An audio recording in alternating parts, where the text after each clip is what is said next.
she's the star that we're all talking about after becoming the first British woman to win a Grand Slam singles title since Virginia Wade in 1977. It was worth the wait. Only days ago, we were glued to our TV screens during this magic moment as Emma Raducanu won the US Open at the age of just 18, becoming the first ever qualifier to win a Grand Slam tournament. Delighted to say that she joins us now this morning.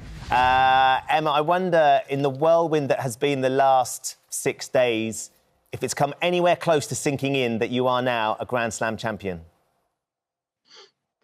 Yeah, it's pretty amazing. I got home yesterday and it was really nice to just spend some time with my family, but I watched the match last night actually in replay, and slowly and gradually it's sinking in a little bit, and I was reliving some of the points and just trying to imagine what I was feeling in those situations. Was it more stressful? I was intrigued. Sorry, Kate. Was it more stressful watching it than it was playing in it? Because I was on the edge of my seat, absolutely terrified every single moment you hit, but with no reason to be, because you were superb. Is it harder to watch than it is to actually play? Yeah, I think 100% it's more stressful watching. I think that when you're playing, you feel like you have more control, and in the moment and in the situation, you can make the decisions. But I sort of knew already what was going to happen, but some of the moments, like the end and the timeout, they were pretty nervous to watch. But in the moment, I didn't want to take it because I thought I was going to mess my own rhythm up, and I was having to serve breakpoint down, but I rewatched it and the slide looked really cool in slow motion. It looked really cool, really cool. Really, really cool. I'll tell you what, we've got those final moments now. I think they're the particular one you were talking about. Have a look at them. And I wonder when we looked at this, we were almost unable to watch.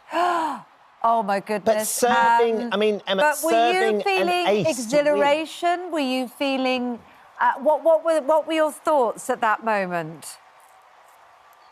Yeah, I was shocked. One, because I went for that serve out wide and I didn't make it the whole match. Like, I just missed every single one. But that last point, I just drove my legs up like never before. And I actually, before the serve, was thinking if I'm gonna need my services right here. And I actually had a feeling that I was gonna hit that and finish on an ace, like a weird inside feeling. It's amazing. It's finishing like on an exclamation mark, isn't it? I imagine as a young girl playing tennis, and we've all done this as we've been in the back garden playing our brothers and sisters or our mates, you've taken a penalty game, this is to win the World Cup. I imagine you have in the past recreated in your head, you've thrown a serve and you've said, this is to win the US Open, this is to win Wimbledon. Have you done that as a young girl growing up, practicing? Yeah, it's something that actually happens quite often when we're serving or practicing. Then on the last one, usually the coach will go, or I will go, this is match point, this is the last one. And normally in practice, if I miss it, then I keep going until I make it. But you don't get that luxury in such situations like the final. And the joy as well, to know that you've hit that ace on match point and it was done and it's yours and you have won. I can't imagine sort of the emotion that must have rushed through you at that point, as you just collapsed on the floor. Yeah, there was a lot of emotions just straight away, and you can't really comprehend what's just happened, and it didn't sink in for a long time. I think only in the last few days when I was in New York and when I just got home, then I really realized what kind of happened. You had a sort of a breathtaking ease with which you went through the whole thing. It felt like nothing was a problem. I'm sure it was a challenge, but do you think that you just had a great mindset? Can you just sort of remember thinking every time, wow, this is amazing? Or how did you just seem to be so stress-free?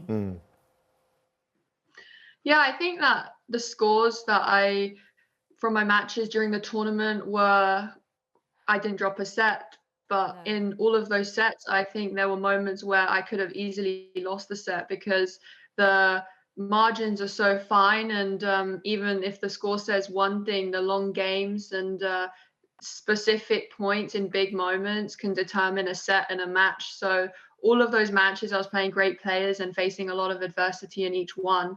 But I managed to come through that and in straight sets. But it definitely wasn't straightforward if the score suggests. I mean, one of the remarkable things about this, of course, is you came through the qualifiers. You've done what no tennis player has ever done before. So you start in the qualifiers. So you did a Grand Slam tournament for 3 weeks, not 2 weeks, which is traditionally what the winner ends up doing. Is it true that you had a return flight booked? And then did you have to keep delaying it as you kept going further?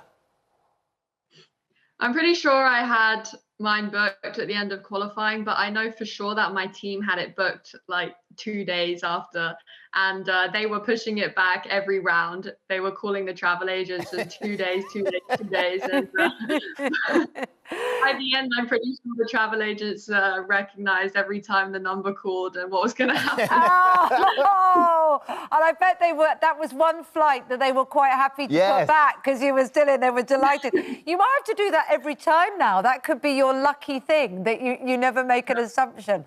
Look, it's a huge pot of prize money, 1.8 million. Of course, you don't do it for the money, but at 18, that must be extraordinary. What is the first thing? Have you even bought anything for yourself yet? What's the first thing you did or thought, I'm going to get that?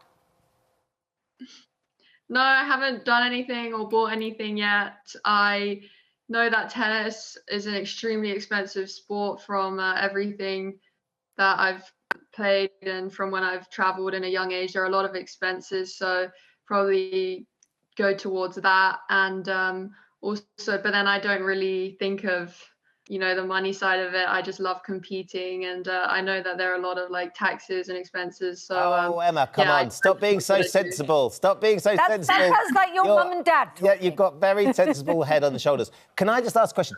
Have you looked at your bank account just to see if £1.8 million is in the bank account? Because I think that would be the thing that I would be checking, just to sort of... Can I just see the balance for a second? No, I haven't logged on. I haven't done anything. I've just been at home or been in the moment. I haven't even thought about that, to be honest. Most teenagers, if they've got a card, will go, and when they say, do you want to check balance, definitely don't. But you're one person at the ATM that will really love to. On the flight back, I understand that you were on the same flight as Anna Wintour, sort of famous editor-at-large, editor-in-chief, not sure which she is now, of Vogue. And she, there and then, offered you the cover of Vogue. I mean, there must be so many moments like that which make you think, wow, my life has changed. I actually didn't really know Anna Wintour was on my flight. That didn't happen. Well, that's even better. Well, that's the other thing you're going to have to get used to. This is the world now, Emma, isn't it? Yeah. People attributing lots of things to you which aren't true. And it's going to be a whirlwind of rumour and excitement. But if she does want it, would you do it? Well, I mean, I'm not sure if it happened, then I would, of course, do it. But, yeah, I've not heard of anything like that myself, to be honest. Let's talk about the Met Ball, though, because the Met Gala, which was... It's such an extraordinary event, the first time it's been back sort of post-pandemic. And one of those sort of events on the world calendar, the fashion calendar, that is, held up globally. What was it like when they invited you? Did you have a dress ready, prepared? Because you looked so stunning on the evening. With that whole experience, what was that like for you? Yeah, I had no idea where I was going. I found out the night before, and it was obviously amazing. I was so grateful to get the opportunity to go. It's such a great artistic event, and everything was set in place perfectly. The performances were amazing to watch live, and I had an amazing time there. And I managed to see Lewis Hamilton, which was really cool because I'm a huge motorsports fan and of Formula One, and yeah, it was a really cool experience overall. Did you get any selfies with any of the celebrities, though, Emma? No, my phone was in the bag the whole time. I didn't take it out once. No! I bet quite a few wanted selfies with you, though. Did that happen? No, I think the invite list is a lot more significant than myself. No, so not right now, Emma. No. You are very modest, but not right now. You are one of, if not the most significant person on that red carpet. One of the people that did contact you, of course, was the Queen, who sent you a letter. I mean, moments like that, for anybody at any point in their life, would be surreal. But you have a letter from the Queen, which I thought was such a beautifully worded letter as well. How did it feel reading that?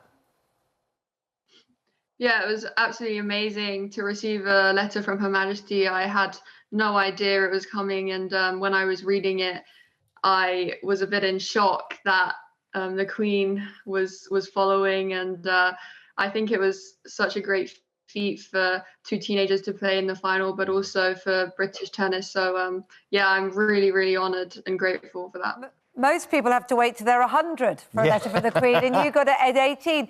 I understand you might also have had a call from the Prime Minister, Boris Johnson, as well. What did he say to you? Yes, I did, from the Prime Minister. It was really nice of him, and he congratulated me, but then we also spoke about how we both wanted to, try and inspire more kids in grassroots tennis and get more young children involved, and hopefully that my win can inspire some young kids and also show that you can live a normal life and achieve great things. Yeah. Emma, did someone say, Emma, I've got a phone call for you, it's the Prime Minister, and hand it over to you? Was this set up? Because how did he get your number? Yeah, it was. I didn't just pick my phone up and hello, who is this? I do like the idea of you having Boris Johnson's number now, so he comes up as Bojo when he's on the phone. Prime Minister again, sorry, just got to take this one. Stop bugging me, Bojo. Look, one of the things that's become synonymous with great moments of sporting is Neil Diamond's Sweet Caroline, and we love the fact that you were so in the moment after winning that you managed to join in with the crowd and their utter delight in singing it. Did you expect to do that? No, I didn't know it was coming at all, and when it did, it was such a great shock, but I was loving it in the moment, singing along, and just to see all the Brits and the Union Jacks in the crowd, also being part of the moment and sharing this experience was a really nice thing to witness. And then also on the way back to the hotel from the courts in the end, we had a bit of a karaoke bus going where we replayed Sweet Caroline and also Mr. Brightside, and we're having a good sing-along. Oh, amazing, I can only imagine. Now, the trophy is, I think it's being shipped over to you. You haven't got it with you. Is it going to go on the shelf behind you alongside some of the... I imagine they're trophies from your early parts of your career. Yeah, I actually don't get the real trophy. I get like a smaller replica, and I'm not sure what I'm going to do with it yet, but... yeah, it's not the real thing, unfortunately. Oh, you'll have to wait till next year to get your hands on that again, though. Yeah, hopefully. I mean, we all see about that. How old were you when you won your first trophy? Because you should probably pop it next to that. I was probably 6 or 7. Some young tournaments. I played all of the LTA events, and I went through the LTA system, up the ranks, climbing each ladder. So it was really nice of them, and I just want to mention how much the LTA supported me throughout my whole journey. They really took me in under their wing from a young age, and this wouldn't be possible without the support that I've received. Well, we are thrilled to bits, Emma, for you and your family and all the people, your team. I know there's a massive team that gets you there as well. It was an amazing moment, and I'm sure we will enjoy many, many more. My friend Kate can now not get on her local tennis courts because there's been a huge surge in people booking tennis courts because of the Raducanu effect. So you are impacted. Can I say I can't get a tennis court either? You can't get a court. That's brilliant. You can't even turn up and go, I'm Emma Raducanu, give me the court. Surely everybody hands it over. No. No. Well, the one thing you know that is you've made it very, very popular. I'm sure you're very pleased with that. Yeah, I mean, that means a lot. Yeah, Emma, thank you so much for joining us and letting us badger you as well. We've talked to you far longer than we should have, but we're just thrilled to bits for you and loved every moment of it. Look forward to seeing you in your next tournament. Enjoy a little bit of time off, enjoy your time with your family, and thanks for joining us. Thank you very much for having me. Lovely to chat to you. Thanks very much indeed.